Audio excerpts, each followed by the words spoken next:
You have 7 days to remove that flag, or the fines start at $500 a week. That's what the president of my Homeowners Association told me, standing on my own porch, pointing at the American flag I'd flown since the day I came home from Afghanistan. He didn't know I'd spent 4 years reading regulations for a living, and he definitely didn't know about the law that was about to end his career on that board.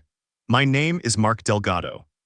I'm 38 years old, a staff sergeant retired, and for the last 3 years I've lived in a quiet cul-de-sac in Fairview Ridge, a planned community 40 minutes outside Columbus, Ohio. It's the kind of neighborhood where the lawns are always the same shade of green, where mailboxes match down to the screw pattern, and where nobody parks a boat in their driveway for longer than 48 hours without somebody noticing. I bought my house here in the spring, right after my discharge, because it was close to the VA clinic where I do my physical therapy, and because the schools were good for my daughter, Emily, who was 7 at the time. I want to be clear about something before I go further. I'm not a troublemaker. I mowed my lawn every Saturday morning at 9 sharp. I painted my shutters the approved shade of colonial blue from the HOA's 22-page color palette. I even asked permission before I planted tomatoes in my own backyard, because technically the bylaws said vegetable gardens needed board approval. I did all of it because I believed in the idea of a community that looked out for itself. The flagpole went up on a Tuesday in September. It was a 20-foot aluminum pole, mounted in a concrete sleeve I poured myself right at the edge of my front lawn. On it I flew the American flag and just below it a smaller flag for my old unit, the 3rd Infantry Division. I did it for my grandfather who served in Korea, for my father who served in Vietnam, and for the 2 guys from my platoon who didn't come home. It wasn't political. It wasn't a statement. It was personal. My wife Rachel used to tease me for reading the HOA rulebook cover to cover the week we moved in, the way I used to read field manuals before a deployment. I never imagined I'd actually need it. 3 days later, an envelope showed up in my mailbox. Cream-colored, embossed with the Fairview Ridge crest, the kind of letterhead that makes ordinary bad news feel official. Inside was a violation notice, signed by a man named Gerald Whitfield, president of the Fairview Ridge Homeowners Association board. And that's where this story really begins. The letter was 3 paragraphs long, and I read it twice just to make sure I wasn't misunderstanding something. Section 14, subsection C of the community bylaws, it said, prohibited freestanding structures exceeding 8 feet in height without prior architectural committee approval. My flagpole was 20 feet tall, unapproved, and therefore in flagrant violation, Gerald's word, not mine, of the community's aesthetic standards. I called the HOA office that same afternoon. A woman named Patricia answered, told me Gerald was in a meeting and that I should expect a call back within 48 hours. He called back in 6. Mr. Delgado, he said, in that tone certain men use when they think politeness is the same thing as power. I understand you're a veteran and we respect that, but rules are rules. The pole comes down or the fines begin Friday. I asked him a simple question. Did the bylaws make any exception for the American flag or for flags honoring military service? There was a pause on the line long enough that I could hear him breathing. The bylaws don't distinguish between flags and flagpoles, he said. A structure is a structure. That was the first lie, not the biggest one, but the first. I did some digging that night at my kitchen table, laptop open, Emily asleep upstairs. Ohio Revised Code, Section 5311. 22, and a companion statute buried in the state's Homeowners Association framework. I won't pretend I found it in 10 minutes, because I didn't. It took me almost 4 hours, cross-referencing state legislative archives with federal protections under the Freedom to Display the American Flag Act of 2005. I opened 17 browser tabs. I filled 2 pages of a legal pad with case citations that turned out to be dead ends. But by 1 in the morning, I had what I needed. Ohio law explicitly prohibits homeowners associations from restricting the display of the American flag on a residential property, with only narrow exceptions for size and placement that don't apply to reasonable flagpoles like mine. Not a loophole, not a technicality, a direct, unambiguous statute. Friday came, so did the fine. $500 itemized on HOA letterhead, due within 30 days or subject to a lien against my property. A lien over a flagpole. I sat with that letter longer than I want to admit. Rachel read it over my shoulder and asked the question that mattered most. Could they actually do this? I didn't have an answer yet, not a good one, and that gap between what felt wrong and what I could prove was wrong was the most uncomfortable place I'd been in years. I'd spent my career following orders I understood and giving orders I could justify. This was different. This was a man with a laminated badge and a folding table deciding what counted as patriotism on my own front lawn. I printed the statute. I printed the federal act. I put both documents in a manila folder, the same kind I used to carry paperwork in my platoon leader binder, and I requested a formal hearing before the board. Patricia scheduled me for the following Thursday, 7 p.m. in the clubhouse meeting room. I remember thinking, walking back into my kitchen that night, that Gerald Whitfield had no idea what was coming. He thought he was dealing with an inconvenience. He was about to learn he was dealing with a soldier who reads the fine print. That Thursday meeting didn't go the way anyone in that room expected, least of all me.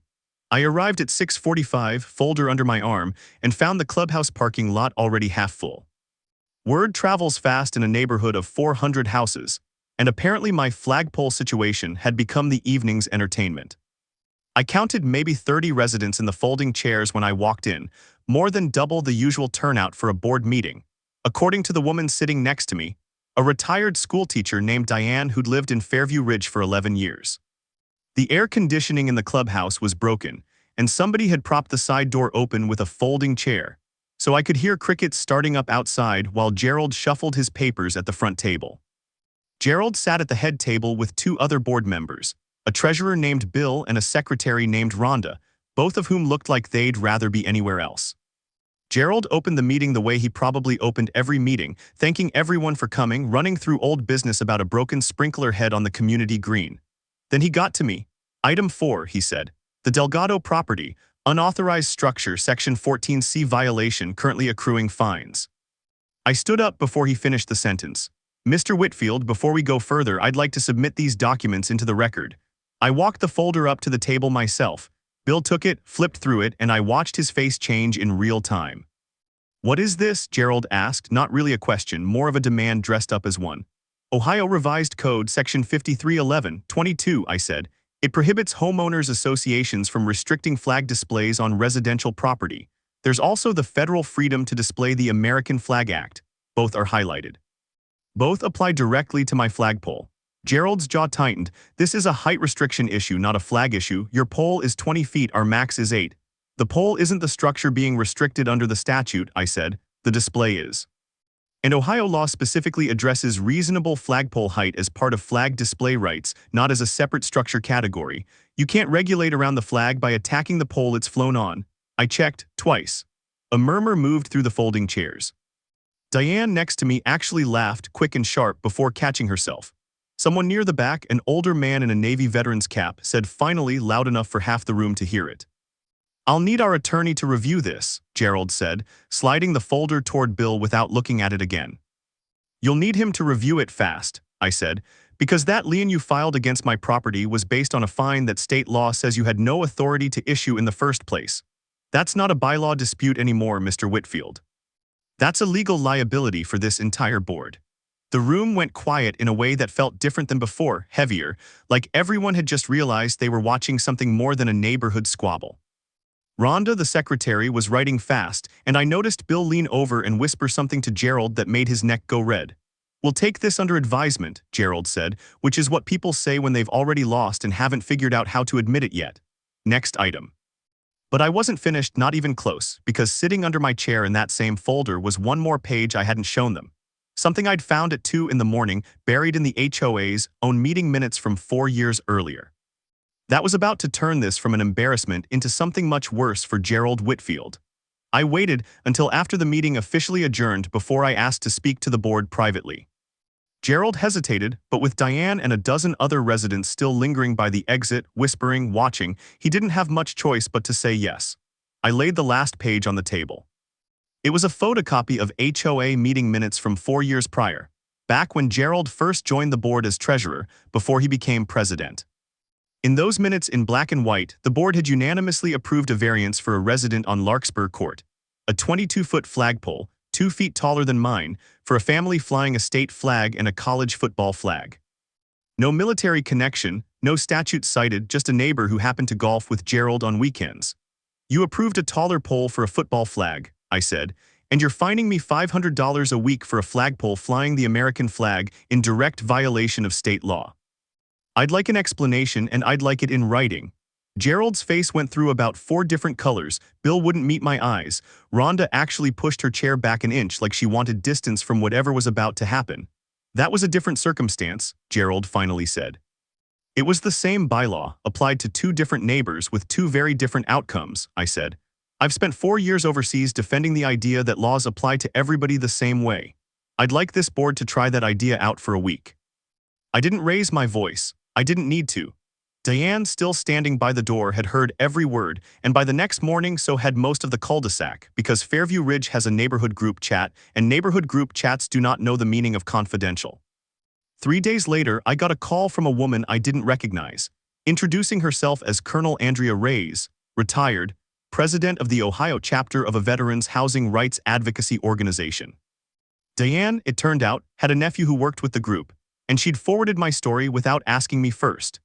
Andrea offered to send a formal letter to the HOA's insurance carrier, reminding them that violating state flag display statutes could void certain liability protections for board members personally. That's the kind of letter that gets read by everyone fast. She also asked if I'd be willing to let her organization use my case, anonymized, as a template letter for other veterans dealing with the same fight in other Ohio counties. I said yes before she finished the sentence.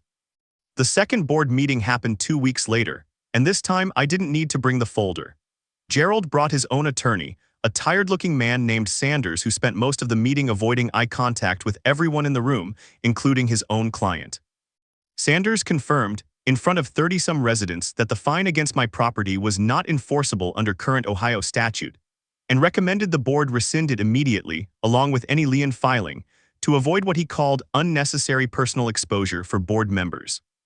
I remember watching Gerald's shoulders drop about 2 inches the second Sanders said the word personal. Gerald rescinded the fine that night. He also, under pressure from 2 other board members who'd clearly had enough of the group chat fallout, agreed to a formal review of Section 14C to explicitly exempt flags protected under state and federal law from any structure height restriction going forward. Someone in the back row started clapping, slow at first, then the whole row joined in, and Gerald just stood there nodding like a man accepting a verdict he already knew was coming. But the moment that actually got me, the one I didn't see coming, happened 3 weeks after that, on a Saturday morning while I was out front trimming the hedge. A woman walked over from 2 doors down, someone I'd only ever waved to in passing. She told me her husband had served in Desert Storm, and that he'd wanted to fly a flag on their porch for years, but always assumed the HOA would shut it down before he even tried. That afternoon, I helped him mount a small wall bracket, no permit request, no fine, no fight. Just a flag going up the way it should have been from the beginning. He shook my hand twice before I left, and the second time he held on a beat longer, like he was trying to say something he couldn't quite find the words for. I understood it anyway. Some things don't need saying out loud between guys who have worn the uniform. Gerald Whitfield resigned from the board 2 months later, citing personal reasons, though Diane tells me the real reason had more to do with 3 other residents quietly filing their own complaints once they realized how the golf buddy exemption on Larkspur Court had worked. The new board president, a woman named Carol who'd lived in Fairview Ridge almost as long as the neighborhood existed, sent out a community-wide email within her first month, officially amending the bylaws to state in plain language that flags protected under Ohio and federal law would never again be treated as unauthorized structures. Carol even mailed me a personal note along with it, just 2 sentences, thanking me for making the neighborhood look at its own rulebook honestly for the first time in years. My flagpole is still standing, 20 feet tall, same spot, same concrete sleeve I poured myself.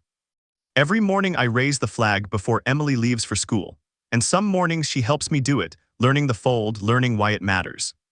Rachel tells me she catches Emily explaining the 13 folds to her friends now, correcting them when they get it wrong, and there's something about that small, stubborn pride in a 7-year-old that makes the whole fight feel worth it twice over.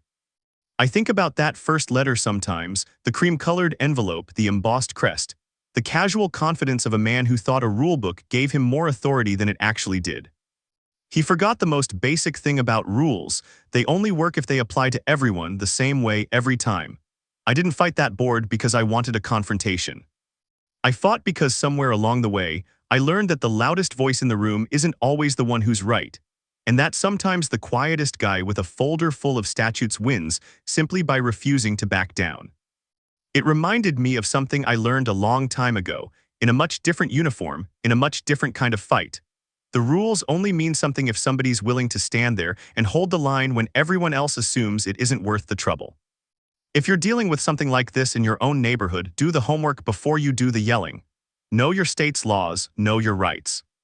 And don't let anyone tell you a flag is just a piece of fabric on a pole, because for some of us it never was. If this story hit home for you, you know exactly what to do. Drop a comment and tell me what you would have said to Gerald in that meeting room. Hit like if you believe rules should apply to everybody the same way. And subscribe if you want more stories like this one, because trust me, this neighborhood had a lot more going on than just a flagpole.